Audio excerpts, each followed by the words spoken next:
بہت کم رہ گئی. نظام تعلیم سرکاری سطح پر طے ہو رہا ہے. آپ کیا کریں؟ آپ اپنے بچے کو غار میں بند کر دیں گے؟ کہاں لے جائیں گے؟ ان پڑھ رکھیں گے؟ کیا کریں؟ آپ اپنے بچے کو اس نظام تعلیم کے حوالے کر کے اپنے ہاتھ دھو لیجئے. پھر واش یور ہینڈز آف. پچھلے زمانے میں سود کوئی لیتا تھا دیتا تھا، چھی چھی چھی چھی چھی لوگ کہتے تھے، چھی چھی چھی چھی. تو میرا خیال ہے کہ اب کم سے کم 25 برس ہو گئے ہوں گے. ہم نے یہاں آئی بی اے آڈیٹوریم جو ہے بندر روڈ پر ہی ہے، گارڈن روڈ اور بندر روڈ کے چوراہے پر، وہاں ہم نے اپنی قرآن کانفرنس کی تھی. تو اس وقت کراچی یونیورسٹی کے اندر ایک ہوتے تھے head of economics, Hyderabad Deccan سے تعلق تھا. انہوں نے اپنی آبزرویشن بیان کی تھی کہ ہمارے بچپن کا حال یہ تھا، بچپن میں اگر کسی شخص کے بارے میں معلوم ہوتا تھا کہ وہ سود کھاتا ہے تو اس سے اس طرح بچ کر نکلتے تھے جیسے بنگن سے بچ کر نکلتے. آپ کو معلوم ہے بنگن اوپر کیا لے کر جاتی تھی اپنے سر پر؟ یہ کوئی فلش وغیرہ تو نہیں تھا اس زمانے میں. اس کی ٹوکری میں کیا ہے؟ تو آپ جیسے بچتے ہیں، اس کا سایہ بھی نہ کہیں پڑ جائے، ایسے لوگ بچتے تھے. لیکن اس وقت کیا تھا؟ ابھی نظام سودی نہیں تھا، ابھی پرسنل تھا معاملہ، جو چاہے لے جو چاہے نہ لے.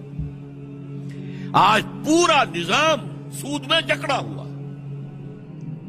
سود اس میں تانے بانے کی طرح پرویا ہوا ہے. اور وہ حدیث جو ہے آج ہمارے سامنے ہے کہ حضور نے فرمایا کہ ایک وقت آئے گا کہ خواہ کوئی شخص سود کھائے نہ، لیکن سود کا غبار یا دخان، دھواں اس کے اندر ضرور جائے گا. جیسے کہ اگر ہوا میں ڈسٹ سسپینشن ہو جائے، غبار ہے، تو کیا کریں گے؟ آپ ناک بند کر لیں گے، سانس نہیں لیں گے، مر جائیں گے. سانس تو لینا ہے، غبار جائے گا کہ نہیں آپ کے پھیپھڑے کے اندر؟ آپ کا کوئی چوائس نہیں ہے. دھواں ہے، کہیں دھواں پھیل گیا ہے تو آپ سانس لینا تو بند نہیں کر سکتے، دھواں جائے گا. آج وہ دھواں یا غبار میرے اندر جا رہا ہے، آپ کے اندر جا رہا ہے. یہ نظام کی بات ہے. لہذا محمد الرسول اللہ صلی اللہ علیہ وسلم جس دور کے فاتح ہیں، فاتح سے مراد افتتاح کرنے والے، فاتح کے معنی کانکرر کے بھی ہیں، اور ایک یہ کہ افتتاح ہو رہا ہے، فاتح. جس دور کے فاتح ہیں اس دور میں یہ انسان کا نظام جانے والا تھا چوٹی تک، اور اس کی جڑیں بد پڑ چکی تھی.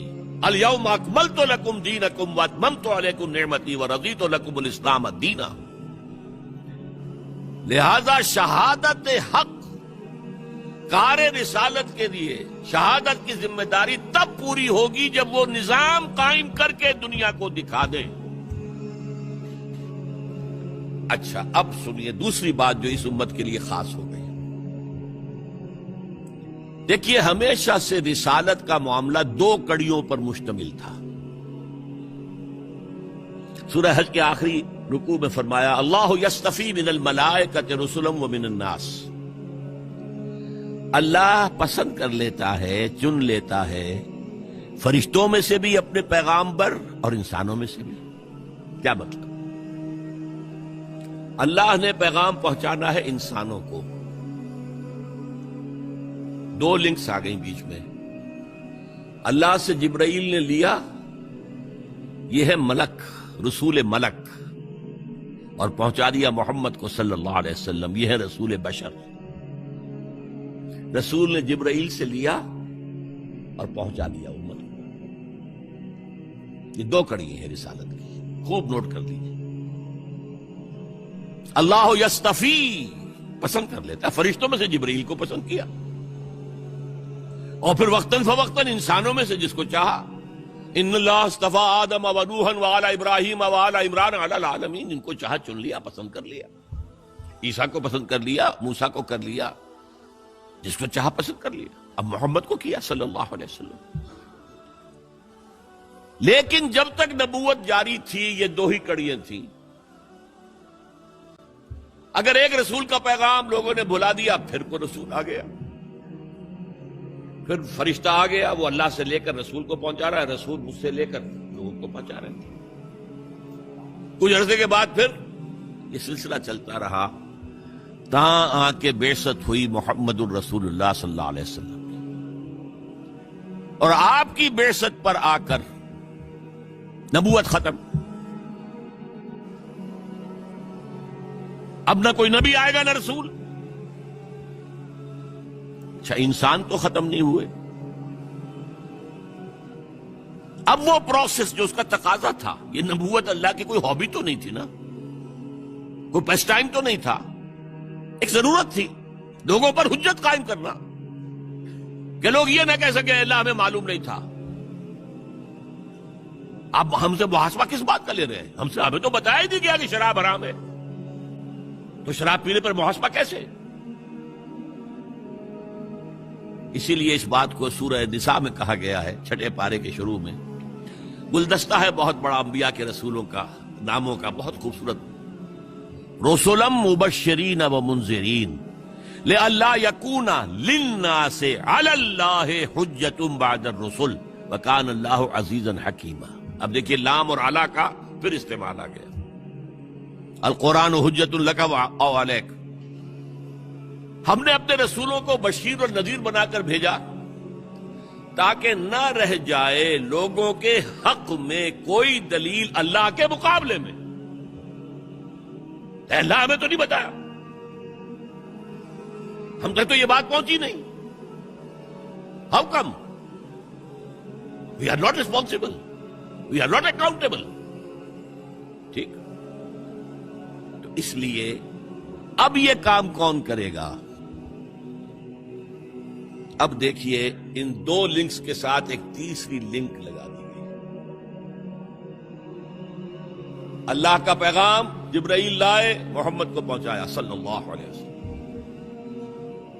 محمد صلی اللہ علیہ وسلم نے جبریل سے لیا، صحابہ کو پہنچا دیا۔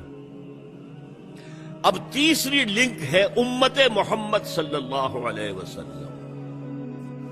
اب تمہارا کام ہے پہنچاؤ پوری نوع انسانی کو، اس لیے کہ میں صرف عرب کے لیے رسول بنا کر نہیں بھیجا گیا۔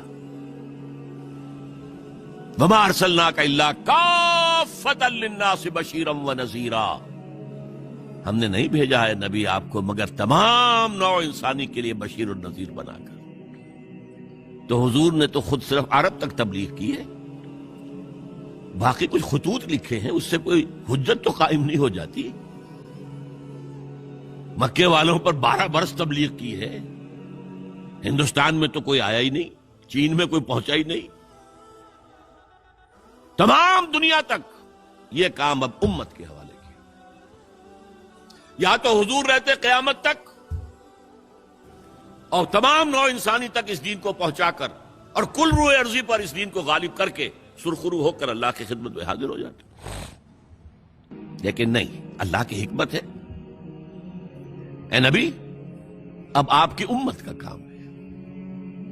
اور دیکھیے کس قدر خوبصورت ہے یہ قرآن مجید میں، یہ اسے عربی میں کہتے ہیں فقہ اللغہ۔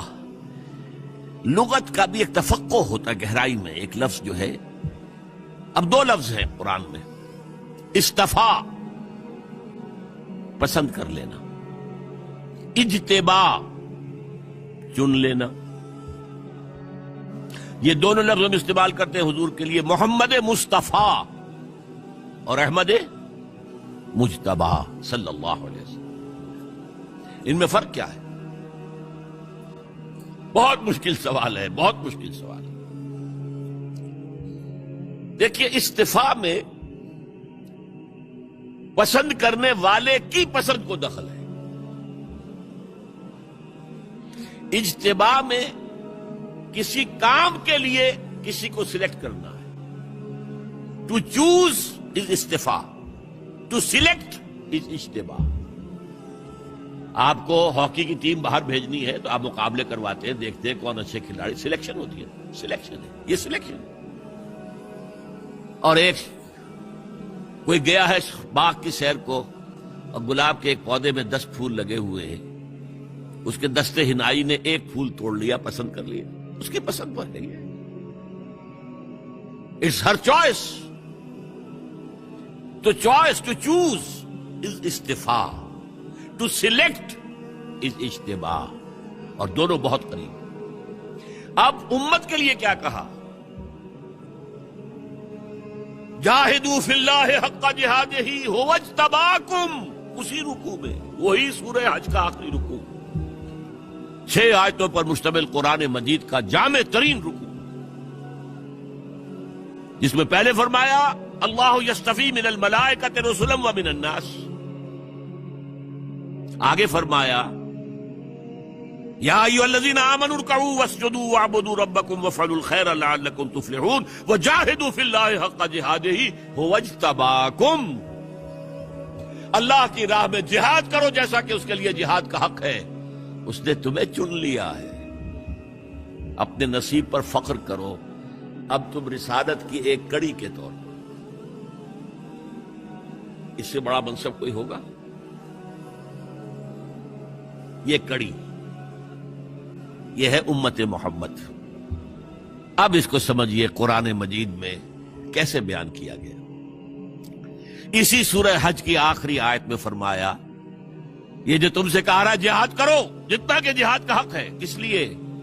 لِيَكُونَ الرَّسُولُ شَهِيدًا عَلَيْكُمْ وَتَكُونُوا شُهَدَاءَ عَلَى النَّاسِ، تاکہ رسول گواہ بنے تمہارے خلاف اور تم گواہ بنو پوری نوع انسانی کے خلاف کہ اللہ ہم نے پہنچا دیا تھا، تیرے رسول کی امانت ہمارے پاس آئی، ہم نے پہنچایا۔ یہ ہے شہادت کا فلسفہ، ہے کئی ذہنوں میں؟ یہ ہے امت کی رسپانسبلٹی۔ اور چونکہ اہم مضمون قرآن میں 2 دفعہ ضرور آتا ہے، یہ سورہ حج ہجرت سے متصلاً قبل نازل ہوئی ہے، اور سورہ بقرہ ہجرت کے متصلاً بعد، اس میں فرمایا وَكَذَلِكَ جَعَلْنَاكُمْ أُمَّةً وَسَطًا لِتَكُونُوا شُهَدَاءَ عَلَى النَّاسِ وَيَكُونَ الرَّسُولُ عَلَيْكُمْ شَهِيدًا، وہی بات ہے دہرا کر۔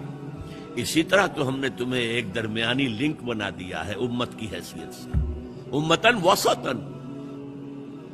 اس کا ترجمہ بہترین امت بھی کر دیا جاتا ہے کہ جو چیز درمیانی ہوتی ہے وہ بہترین ہوتی ہے، لیکن میرے اس پورے فلسفے کے حوالے سے سمجھ لیجئے یہ امت واسطہ ہے محمد اور پوری نوع انسانی کے مابین صلی اللہ علیہ وسلم۔ وَكَذَلِكَ جَعَلْنَاكُمْ أُمَّةً وَسَطًا لِتَكُونُوا شُهَدَاءَ عَلَى النَّاسِ وَيَكُونَ الرَّسُولُ عَلَيْكُمْ شَهِيدًا۔ اور یہ کس سبجیکٹ، یہ آیا ہے کس کانٹیکسٹ میں؟ تحویل قبلہ۔ 16 مہینے تم نے نماز پڑھی ہے بیت المقدس کی طرف رخ کر کے، فَوَلِّ وَجْهَكَ شَطْرَ الْمَسْجِدِ الْحَرَامِ، اے نبی اب اپنا رخ موڑ دیجئے مسجد حرام کی۔ اور یہ علامت ہے اس بات کی کہ جو حیثیت بنی اسرائیل کو حاصل تھی اب وہ تمہیں حاصل، ان سے سلب کر لی گئی وہ پوزیشن اور ان کا قبلہ منسوخ، اب ایک نیا قبلہ ہے اور اس قبلے کے گرد امت محمد ہے، اس کی تاسیس ہو گئی ہے اور اس کی کورونیشن ہوئی ہے، تاج پوشی ہوئی ہے۔ وَكَذَلِكَ جَعَلْنَاكُمْ أُمَّةً وَسَطًا لِتَكُونُوا شُهَدَاءَ عَلَى النَّاسِ وَيَكُونَ الرَّسُولُ عَلَيْكُمْ شَهِيدًا۔ اب اس پس منظر میں سوچئے ہم کہاں کھڑے ہیں، ہم کس شے کی گواہی دنیا کے سامنے دے رہے ہیں؟ ہمارے تو انفرادی معاملات بھی بہت پست ہیں، ہمارے تو معاملات آپس کے غلط ہیں، ہم تو جھوٹ اور دھوکہ اور فریب اور ملاوٹ اور خیانت اور غبن، اس میں تو ہم بہت ہائی مارکس جو ہیں سیکیور کر رہے ہیں۔ جارج برنارڈ شاہ نے کہا میں جب قرآن پڑھتا ہوں تو محسوس کرتا ہوں کہ اس سے بہتر کتاب ممکن نہیں، اور جب مسلمانوں کو دیکھتا ہوں تو محسوس کرتا ہوں کہ ان سے زیادہ ذلیل قوم کوئی نہیں۔ یہ گواہی ہم دے رہے ہیں، یہ محمد کے ماننے والے یہ ہیں، یہ ہے امتی محمد کے، جو اپنے پاؤں پہ کھڑے نہیں ہو سکتے، جو اپنے معاملات مینیج نہیں کر سکتے، بیکاری، یہ اور کہاں ہے وہ دین؟ کوئی ایک اس دنیا میں دکھا سکتے ہو کہ یہ ہے دین؟ آؤ See with your own eyes. This is دین الحق. یہ جو میں نے آپ سے کہا تھا کہ یہ بڑی نازک ذمہ داری، بڑی نازک، اس کا ایک اندازہ آپ کو ہو جائے گا خطبہ حجۃ الوداع سے. حضور نے جو خطبہ دیا، اور وہ عظیم ترین خطبہ ہے تاریخ انسانی کا. آخر میں موٹی موٹی باتوں کو پھر دوہرایا. دیکھو عورتوں کا خیال کرو، عورتوں کے حقوق ادا کرو، دیکھو غلاموں کے ساتھ نیک سلوک کرو، جو بھی تھی. پھر آپ نے ایک سوال کیا، الا هل بلغت، لوگوں میں نے پہنچا دیا یا نہیں؟ 1.25 لاکھ کا مجمع تھا. آج سے 1400 برس قبل 1.25 لاکھ کا مجمع بہت بڑی بات تھی، بہت بڑی بات. جبکہ ابھی اسلام صرف جزیرہ نما عرب تک محدود تھا. آج بھی پہلے کبھی ہو جاتے تھے 28-30 لاکھ بھی، ان مینیجیبل ہو رہا تھا معاملہ. اب سعودی عرب کی حکومت نے کو مینیج کیا، پابندیاں لگائی تو 20 لاکھ. یہی ہے نا 1.25 لاکھ کا بن. اور اس کا نقشہ میں دکھا دوں، ایک ایک حرف آپ 3 مرتبہ کہہ رہے تھے. داہنی طرف رخ کر کے کہا، وہ سنا. پھر مکبر کھڑے ہوئے ہیں، اس نے سنا اور آگے پہنچایا، اس نے سنایا آگے پہنچایا. لاؤڈ سپیکر تو تھا نہیں، کوئی پبلک ایڈریس سسٹم تو نہیں تھا. پھر آپ نے سامنے رخ کر کے وہی بات فرمائی. پھر یہاں سامنے کھڑے ہوئے لوگوں نے پہنچایا. پھر بائیں طرف رخ کیا. اسی لیے ہر جملے کو، ہر بات کو آپ نے 3 دفعہ کہا، الا هل بلغت، میں نے پہنچا دیا یا نہیں؟ اور عام عادت صحابہ کی یہ تھی کہ اول تو حضور کے سوال پر خاموش رہتے تھے کہ واللہ ورسولہ عالم، یا اگر جواب دیتے تھے تو فرط ادب سے بہت مختصر جواب. وہ چلبلے قسم کے شاگرد جو ہوتے ہیں، جو استادوں کو بھی پڑھانا چاہتے ہیں، صحابہ کرام اس طرح کے نہیں تھے. اپنی لیاقت اور ذہانت کا روب جو ہے اپنے استادوں پر گاٹتے. وہاں تو یہ تھا کہ ایک بات جواب. یہاں 4 جواب دیے ہیں صاحب. انا نشهد انك قد بلغت الرسالة واديت الامانة ونصحت الامة وكشفت الغمة. 3 مرتبہ حضور نے کہا الا هل بلغت، اور 3 مرتبہ جواب آیا انا نشهد انك قد بلغت الرسالة واديت الامانة ونصحت الامة وكشفت الغمة. اے نبی ہم گواہ ہیں، آپ نے حق رسالت ادا کر دیا، آپ نے حق امانت ادا کر دیا. یہ قرآن تو ہمارے لیے اللہ نے نازل کیا تھا نا، آپ کے پاس تو امانت تھی. آپ نے امت کی خیر خواہی کا حق ادا کر دیا. آپ نے ہر قسم کی گمراہیوں کے، اندھیاریوں کے، اندھیروں کے پردے چاک کر دیے. 3 دفعہ یہ جواب لے کر انگشت شہادت سے اشارہ کیا آسمان کی طرف، پھر لوگوں کی طرف. اللہم اشہد، اللہم اشہد، اللہم اشہد. اے اللہ تو بھی گواہ رہے، یہ مان رہے ہیں کہ میں نے پہنچا دیا. They can't sue me in your court on the day of judgment. یہ میرے خلاف استغاثہ نہیں لا سکتے کہ میں نے پہنچانے میں کمی کی ہے. یہ مان رہے ہیں کہ میں نے پہنچا دیا. It was the sigh of relief جس کو کہتے ہیں. 23 برس کی محنت شاقہ. کون کون سے مراحل آئے ہیں. یوم طائف بھی آیا ہے، 3 سال کی شیب بنی ہاشم کی قید بھی ہے، مارکہ احد بھی ہے، احزاب بھی ہے، 70 مبلغین ذبح کیے گئے. کیا کیا نہیں دیکھا، کیا کیا نہیں جھیلا. لیکن پھر بات کیا ہوئی؟ اب آپ نے آخری بات اللہم اشہد، اللہم اشہد، اللہ، اور اس کے بعد فَلْيُبَلِّغِ الشَّاهِدُ الْغَائِبَ. اب جو یہاں موجود ہیں ان کے ذمے ہے کہ پہنچائیں ان کو جو یہاں نہیں ہے. میں فارغ، میرے کندھے سے بوجھ اتر گیا، اب تمہارے کندھے پر. اب اس غائب میں وہ بھی تمام لوگ شامل تھے جو اس وقت دنیا میں تھے اور وہاں نہیں تھے. شاہد اور غائب کا لفظ آ گیا جہاں سے میں نے بات شروع کی تھی. شاہد اور غائب، شاہد موجود. فَلْيُبَلِّغِ الشَّاهِدُ الْغَائِبَ. اور غائب میں وہ بھی ہے جو قیامت تک آئے. یہ ہے اس امت کا فرض منصبی. حضور کی زندگی میں بھی تو صحابہ نے آپ کا ساتھ دیا تھا کہ نہیں دیا تھا؟ جو ایمان لایا اسی کام میں لگ گیا. تو اس وقت بھی صحابہ ساتھ تھے، اور آئندہ اب یہ امت کے ذمے ہے پہنچانا، اور نہیں پہنچاتی تو پوری دنیا ہمارے خلاف مقدمہ دائر کرے گی اللہ کے. اے اللہ